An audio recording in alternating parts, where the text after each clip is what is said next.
Grand rising, everyone. Natalie coming to you live. Spirit and coffee. Got my coffee here. The peppermint mocha coffee creamer. So good. So good. It's almond milk. Okay, there you go. Now you know.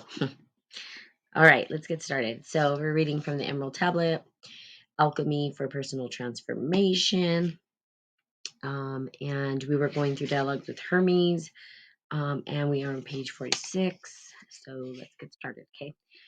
If through alchemy we're able to overcome our ignorance and change our beliefs, then how will we actually travel in these wondrous realms?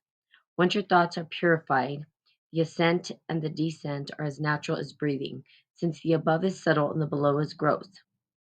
The subtlest part of matter is soul, the subtlest part of soul is spirit, and the subtlest part of spirit is God. To travel in these realms, you need only change the density of your thoughts, and by weighing shall you be judged. First, you must free yourself from the roots of denial which keep you earthbound, which is the lead of your existence, and invert which is the lead of your existence, and invert them into the roots of heaven, planted in the golden light above. Then, to become subtler, rid yourself of the fear and follow your lightest thoughts as they rise. To become denser, seek sensation and expression, and follow your heaviest thoughts as they plummet. But do not linger in heaven, my son. Okay, this is important. Okay, for those of you who are listening, which is absolutely no one right now, but that's fine. But I think that it would be nice if everybody was listening to this because this is the biggest piece for individuals when they're actually doing the work. And I think this could be the most beneficial piece for individuals to really allow themselves to remember that they are earthbound and that we are earth creatures at this time and that we are human beings, right? We're here having an experience in a vessel as a creature of the earth, right? As a extension of the earth as well. So we're made up of these particles that have created us, right, and who we are. So this to me seems like the most important piece. Hey, Michael. And so, but do not linger in heaven, my son. On the earth is where your work takes place. Here's the problem. People want to sometimes be in the clouds, right? Their heads in the clouds. And there's nothing wrong with that. We need that. That's super important. But they forget to ground themselves back to the earth. And this is probably one of the hardest things for the practitioners, especially ones who want to check out. And I can tell you, oftentimes that's the way it is for me, right? I'm like, oh, can't I just stay in this bliss for the rest of my life? Can't I just let it go? But then we remember, yeah, we have a body and our body's calling for us to do something with it, right? In terms of being, but we have to eat and drink and do all these things. And we also can be called to a higher calling so that we can extend our purpose out into the world, but we get stuck in the clouds. Now it says to come back to your sensations, and that's important. And recently in the mindfulness meditation that I'm doing, a sensations is listening to things, hearing things, smelling things, touching things, tasting things. That brings us right back down to earth. It grounds us, putting your feet in the sand, in the dirt. That's why people say go ground yourself.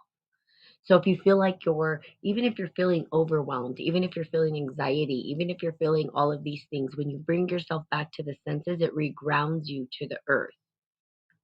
Okay. So we don't want to stay in heaven forever when we're in the vessel. We want to bring ourselves back into the body and allow ourselves to move through that energy that's coming through. So this part is really, really important. Okay. But do not linger in heaven, my son. On the earth is where your work takes place. For in the rarefied atmosphere of consciousness, thoughts are actions, and all thoughts are in just one mind. And all results are in just one thing. So the one mind and the one thing is what we come back to again in spiritual alchemy. So one mind and the one thing. Now we could see it kind of like I think there's a depiction, and I wouldn't use necessarily just an upward facing pyramid because that doesn't tell the whole story. That's just part of the story. What I'd use is maybe a crystal. If you put the crystal up to the light, right, you'll see that um, it has many different spectrums of the color of the light, right? When you reflect light off of it and it goes out, you see that there's many different colors and it splits off into many different things. but it's just the one crystal and the one light. So the one light being the one light that shines within us, and then the crystal being the actual one thing, and then out of the one thing, the many. So that's probably the easiest way to see it, the easiest way to understand it, is that it comes in and it reflects out, and it comes in various forms. So we are the various forms, okay? So don't get stuck. That's probably the most important sentence in this book, I think. So when we become light, we're in the above, and when we become dense, we're in the below. So we can think of it even in the quantum world. Now, quantum physics gives us the opportunity to understand what it allows us to point to something, at least gives us a space, a container to talk about what we call the unconscious mind. You know, I said this before, like the dream world is us tapping into the quantum world because everything and nothing exists. Everything's everywhere and nowhere. Before you know it, you're in one space and five other spaces at the same time. And really, you're creating the entire thing. What you're viewing is your entire psyche, your internal unconscious mind. And so it's everywhere and nowhere at the same time. But it gives us a place to a container to talk about how we're taking this one mind and one thing and how we are creating with it. And so it's light. Notice that it's light. It doesn't have a really a space. It's not really that grounded. Our dreams, if you really think about them, are they really that grounded? They're kind of not. They're fleeting. They go everywhere. They're just not. I mean, it's one thing to the next, and two things become one thing, and it's weird. It's hard to describe what's happening when we're dreaming. So they're not as dense, and we can even fly in our dreams, and we can breathe underwater. We can do all kinds of cool things in our dreams, right? But when we become dense material, so if you thought about it as these particles, right? The Boson, right? They talk about that and how it collects the matter so that it can actually almost like bind and create something that's solid and dense. We are dense matter. That's what we are. So as we are dense matter and as we become dense, right, our thoughts become dense and the fear becomes dense. But if we allow our thoughts to be light, then we reach to higher realms of consciousness and the unconscious, which is irrational. And so, hey, Baram, how are you? So again, the expression to become denser, seek sensations and expressions and follow your heaviest thoughts as they plummet. But do not linger in heaven, my son. On the earth is where you are and work takes place. For this is rarefied atmosphere of consciousness. Thoughts are actions, and all thoughts are just one mind. As a result, they are just one thing. This is how we transcend all stories. This is how we rise above the stories. Now, it's okay to go into the below. It's okay to go into the dense, the fear based stuff. We don't want to stay there. And we don't want to stay in heaven where everything's blissful. That's why we talk about the middle path. Why? Because we're here on earth. And here on earth is an opportunity for us to find that balance.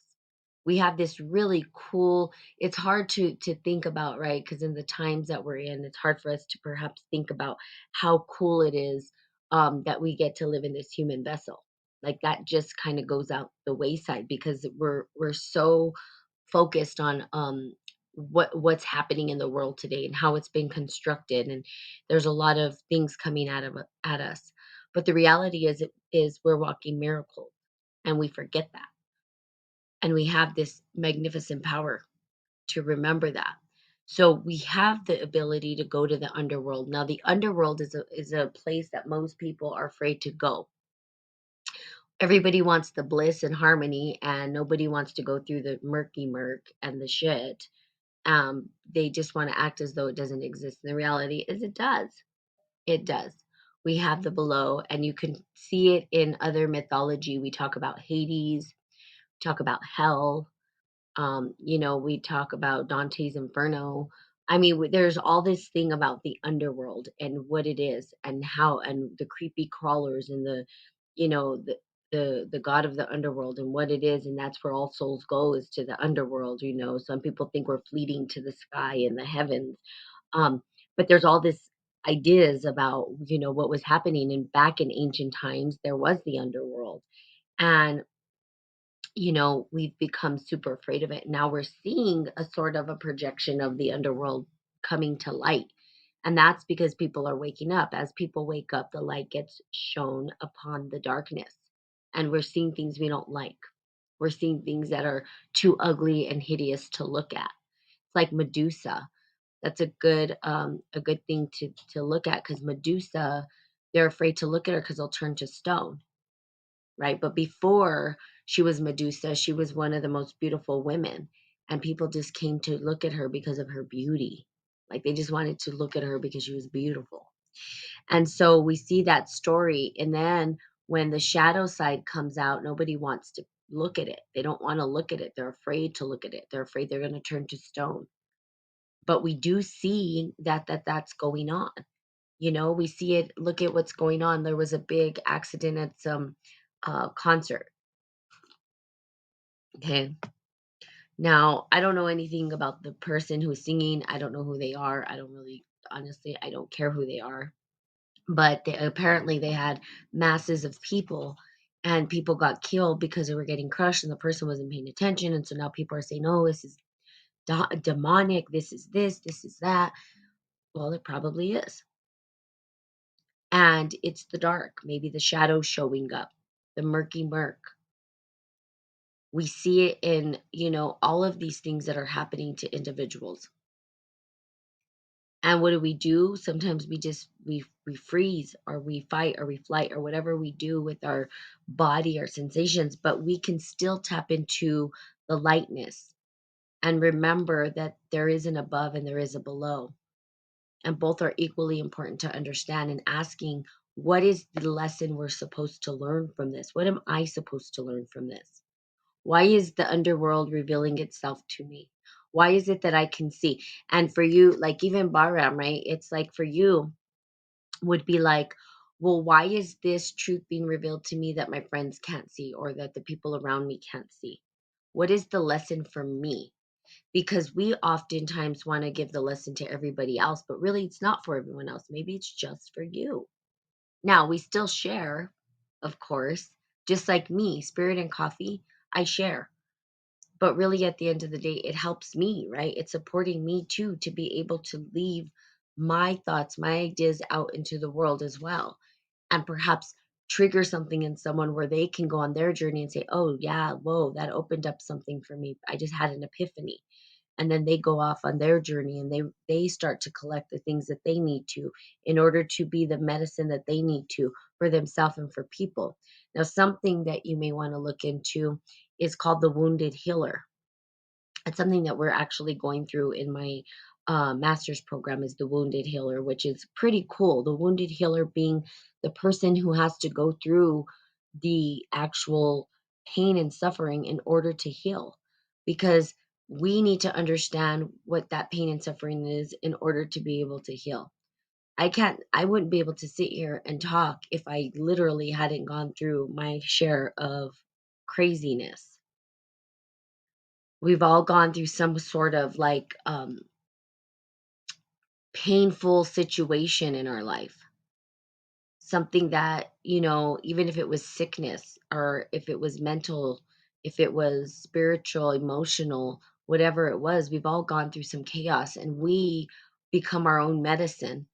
And then we can share that medicine with the world, or be the extension of that medicine. But we have to go through the shadow. We have to go through the dark. That's why I'm bringing it up, because it's part of it. It's part of recognizing it.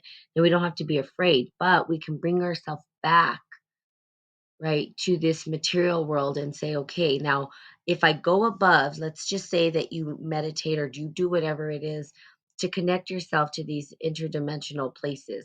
And also, dreams are very good to do this. But let's say you meditate, or you do hypnotherapy, or you get visions, or you hear voices, or whatever it is that's going on for you, right? Because there's different ways that this actually manifests. Now, sometimes we want to stay in that space. We want to stay in that space of bliss, but then we can bring ourselves back to the senses, back down to earth. Now, sometimes we're so far in the underworld that we're so afraid that we don't know how to bring ourselves back up to these light thoughts of bliss and joy. So really it's the balance between the both, right? And we talk about it in scientific terminology, of course, right? They'll be like, well, do mindfulness meditation, focus on the joy, all this and that. Um, but if we're talking about it from a mythological standpoint, or if we're talking about it from an archetypal standpoint, or from an experiential hero's journey standpoint, we would say the wounded healer, where we go through some kind of trauma in order that we can support others through their trauma because we have been through it and now we're healed. And that's even the story of Medusa at the end of it. But there's more to that story. I'm not even going to get into at this point. So there you go. So yet we are afraid to leave the earth to travel through the realms as you. How can we not be afraid? Fear is great, for it destroys all subtle things and makes lead of gold. You cannot ascend and still have fear, for fear is darkness and belongs to the heaviest part of the unknowing. To rise above fear, you must rise above the part of you that is in the darkness, whatever it may be. Look in the deepest of your wounds. Okay, that's what I was just talking about, the wounded healer. Okay, this is where we go kind of ascend into the underworld, right? Where people are afraid, for there lies the gold of your being. And though it pains you, you have to exercise this luminous metal from the crevices where it is accumulated. Then release the treasure to the light of consciousness, okay, and follow it as it flies upward and merges with the greater sun. So here's the deal, it's rising to the consciousness. This is like going into the subconscious, okay, and the unconscious. So we have the subconscious. Now, the subconscious is, let's say, something consciously happens to us. Let's say something happens that was traumatic, right?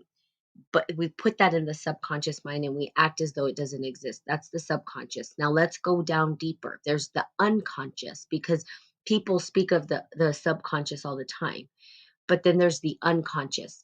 Now we have the conscious, the subconscious, and the unconscious. Now, when we go into the subconscious mind, those are things that we have pretended don't exist. They're expressions that we put in the back of our mind because we don't want to deal with them. We're too afraid. It's too much. We can't handle it. The unconscious is even deeper into this dark hole. It's like going into the dark space. It's like close your eyes. It's almost like if you put yourself into, and I think they have these where you close your eyes, you put yourself in a room where you can't see anything and it's just you in darkness. That'll scare the shit out of some people because it's just you and your thoughts. It's just you and what? Well, your unconscious mind will start to creep in. The voices, all of the things that are inside of us will start to show up, which is probably a scarier place than anything maybe we see even in the world. We start to freak out. When you start to go through those levels of the fear, what happens is you put light on them to see them. You bring that into consciousness. That's what this passage is saying, is that you pull from these dark places so that you can put light on them in the conscious mind. If you leave it in the subconscious or in the unconscious, it's going to run you. You're not running it. You're not working with it. It's just over, it's working you, and you don't know how you're getting the results in life. This is a big secret for people, that they don't truly, they kind of get it, but to truly understand it means to truly go through it. It's an experiential thing. It has nothing to do with words, concepts, and knowing. It has to do with embodying and experiencing. It's being able to experience these things, not just talk about them. Now that's scary. It's easier just to talk about conceptual things, right? Like, I know that. Well, do you really know that? Have you been through it? Have you walked through the darkness? Have you gone through there? Now, what you do is you bring it into the conscious world and you put light on it and you give it to the sun, meaning that you're putting light on it. You're using the light, the vibration of light frequency, so that you can start to work with it. It's not hidden anymore. It's not there in the underworld anymore. You've brought it to the attention of your consciousness. And it's no longer to be feared because you can see it now. And now you can work with it. Now, this is heavy stuff and certainly not easy. I have gone to the depths. I'm telling you, I've done some very deep meditation where fear was heightened in me. And the fear was heightened because I was going to a place I did not know, right? And that's what it says. It's the unknown places. It's because we don't know. But when we start to know, we start to shed light on these things and we start to understand and we start to bring them into the consciousness, which is perhaps what I think I was hearing Bahram say when he does his, the reason he does what he does and does this research on different things is because he's trying to put light in dark places. And if we do that, let's not put fear back in it, because remember, fear is going to keep us tethered to that. It's not going to allow us to transcend it. We're not going to be able to rise above that conversation. And there's probably still more in there that needs to be extracted and looked at if it's still fear based. So we overcome the fear by doing this. Okay, so then we put light on it. So I like what it says, and then release the treasure to the light of consciousness, because it is a treasure. The greatest gems that we find are hidden in the darkest places of our mind and in the darkest places of the collective unconscious or the unconscious. Okay. Then release the okay, and it merges with the sun to the place where total knowledge burns forever, where fear cannot follow. See, it can't follow because when something is in the light, it's in the light. If it's in the dark, that's where the fear is, right? Like, think about it. Because we can't see it, we don't know what we're dealing with. That's why, even in your own mind, just think about it. Kind of like, um, so if you've ever read, what is it, the Four Agreements? I don't know if any of you guys have read that. That's a very basic beginner book. But in it, it's good because it's very simple practice, right? It's practical. It's easy to utilize. But never make assumptions is one of them. This is a huge one because this kind of speaks to what this passage is saying as well. If you think never make assumptions, well, here's the deal. Let's say we get into a fight with somebody, and rather than go to them to try to communicate through it, we start to talk to our friends or we start to analyze the situation. And before you know it, we're living in fear based stuff. Why? Because we're putting on all these things that are not even true. We're making shit up in our head. We're just going down this rabbit hole that's not even real. And we start to descend out of fear for what? Out of fear to know the truth, out of fear to communicate with an individual because of what? What's going to happen? Maybe the friendship will end, maybe whatever. So rather than go to the source, we do that instead of shedding light on it so that then it can be then communicated and resolved.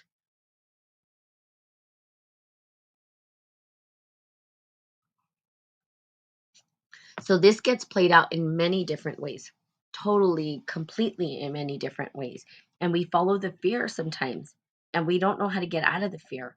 And we cause ourselves anxiety and all this other stuff that it's necessary and unnecessary to stay there. We don't have to stay in fear. It immobilizes. Okay. So a lot of the conversations that are going on in media, of course, are fear-based because they want us to stay paralyzed and immobilized. But you don't have to stay there. Okay. You can overcome these things by shedding light on them. And that's kind of what I'm saying. And that's why I brought around, because I'm assuming that's what you are doing, is you're trying to put light in darkness so that you can then have resolve. And really you say it's for other people, but really it's for you. It's for you. It's for you. It's your medicine. And perhaps in your healing and being maybe wounded or whatever it is, that you yourself are helping to heal the world. That is what it's going to take. So everybody here has their own unique way of doing this, right? Their own unique storyline. Everybody's story is a little different. It's part of the same patterning, right? Archetypal patterning, but it shows up differently with different characters, maybe different endings, maybe different middles, maybe the journey looks a little different. But you have this thing that's inside of you, this medicine, this wound, this deep healing that gets to happen, and pulling yourself from that fear to resolve it, to bring it to the consciousness, to put there are things that stay latent in our head, right? That we don't say. We don't even utter it. We won't even say it. We're too afraid to even speak about it until we start to resolve it, and then we can talk about it, and then we can put words to it. I'm not as bothered about waking others up as I used to be. Good. For me, I just want to stay up to date with all of it so I don't make mistakes. Like take the shot, for example. Got it. Awesome. So you're just educating yourself and you're educating others. But again, that's the same thing. You're allowing yourself to understand what's going on and share that information, just like me. There's different things that I've gone through that the reason why I do spirit and coffee, right? It helps me, but I'm doing it because I want to help others. I wouldn't give all my time like this. See, it's not paid time, right? I don't get paid to do it. No one's getting paid to do this stuff. I've given billions of hours of time to this. Why? For who? For me and for others. But for me, because why? Because this is helping me heal as well. And hopefully in me healing and me understanding and me being able to share that you guys find your healing and it heals you in some way, right? That's what healing's about. It's understanding that we together suffer, we together have these stories of pain and suffering, and that together we can rise above them and heal. We wouldn't have to heal if there wasn't pain. See, that doesn't even make sense, right? Because it becomes this dual thing. But there is suffering, and we can't deny that. So we overcome it, we work with it. Now, there's different types of suffering, right? The suffering of maybe there's pain that's inflicted, like you sprain an ankle or you, I don't know, get punched in the face. That shit hurts. It's suffering. Or when I have cramps, like that doesn't feel good. You try to breathe through it, but it's still there and you just want to get rid of it. Like there's pain in the body that you can't. Now, pain and suffering, two different things because that pain sometimes we just want to exit out of it. We're trying to run from the pain, pretty much, is what we do. But try to be with the pain. Not as easy, especially pain that's like bodily pain. Then we have our own pain that we inflict upon ourselves, which is mental and maybe emotional pain, right? That we perhaps inflict upon ourselves. Now there's pain of maybe others and the way they behave around us, and that sometimes hurts us, but it's still our responsibility, still something inside of us to resolve. But that pain, that suffering, that monkey mind that's in our head, that we can support. I don't want to say control it. I want to say we work with it because control implies that we can control, and that's not necessarily true. We try to control it and then it becomes a bigger mess. By control, we usually say we're going to put it to the back of our mind and act as though it doesn't exist. And that's not control. I mean, that's not going to find your resolution. You're not going to be not talking about it and keeping it stored away is not going to be any good for you. So you've got to bring it to light and work with it and learn to work with it and find the balance between the two. So it's good. So remember that yes, you're doing it for you. So whatever it is that you guys are doing, it's not a selfish thing. And it might be. People say, well, it's selfish. No, I think that what it is self-love. It's self-love. We need to change the dialogue around that. That people who focus or do things like this to support heal themselves is self-love, number one, and hopefully in the healing that others get healed in the process and that they find their own way to heal themselves. But we can't have one without the other. So the suffering does exist. Okay? The suffering does exist. We can't deny it. We can't pretend it doesn't exist. We can't act like it doesn't exist, because then we're just putting ourselves in a position that's, it starts to control us, or it's in the background running and we don't even realize it. So we want to be self-aware. That's where self-awareness comes from. When people say, "Oh, I'm woke, I'm this, I'm that." Okay, well, people who are self-aware and awoke mean that they're aware of everything that's going on in every single moment, all the time, constantly bringing themselves back to the present moment, back, not living in fear as much. Why? Because they understand that this is the only moment that exists, that the past and the future have not yet revealed themselves, and that they can't, that we, every moment is a new moment. That's someone who's really woke and aware. Just knowing something doesn't make you aware and woke. There's, what makes you woke is that you're able to work with the energy that's coming in. So yeah, you might know something, but what does it do for you? Is, how does it make you feel? How are you digesting that information and utilizing it in your life? How is it allowing you to move forward? I mean, there's all these questions, right? Yes, once I had one of my closest mentors say that we walk through darkness, but that's only so we can become light for others. Yeah, I feel like it depends on the type of pain. I can handle extreme pain and actually welcome it, because that, but my stomach cramps, another ballpark. Yeah. Um, thank you for sharing. Um, uh, Christina, thank you for sharing. So then we need the wounds, right? So that we can heal. And then we heal. And as we heal, we become healers of others as well. This is kind of how shamanism worked. I don't like throwing that term around. Most people do. They just kind of use it. It kind of triggers me. I'll be honest. That's a Natalie trigger. So I'm just going to call it out as a judgment. But it triggers me because I don't know that people have really done their research on and understand what a shaman is. And I don't think they'd glorify it if they understood exactly what a shaman is and where it came from. So Siberia really is where it is. The Evenki people, I believe, and they lived in the very cold weather. Is where shamans actually came from, the word or the terminology. And literally, what they did is they went through a great, great, great, great suffering. And their suffering became their healing. And their healing became the healing of the community. So they went through hell. They go through hell, literally.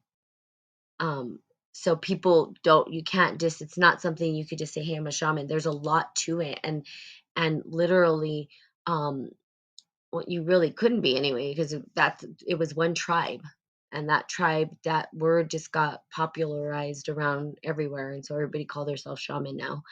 But really, to think about the wounds that they went through, the suffering that they had to go through in order to be a healer.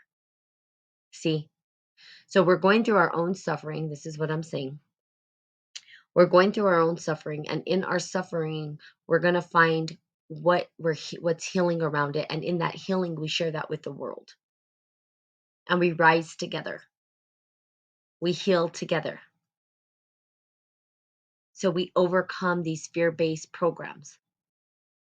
We work with them, and we learn how to bring them to light and not be afraid of them, but allow ourselves to see them for what they are.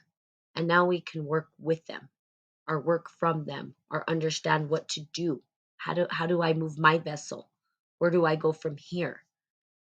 How do I make the right choices, like you said, so that you don't make mistakes? Now, you might make mistakes, that's part of life, but so that you don't maybe put things in your body that you don't feel is appropriate for you. And you can make that decision based on your worldview, or on your moralities, or your values, and the ground that you stand on, right?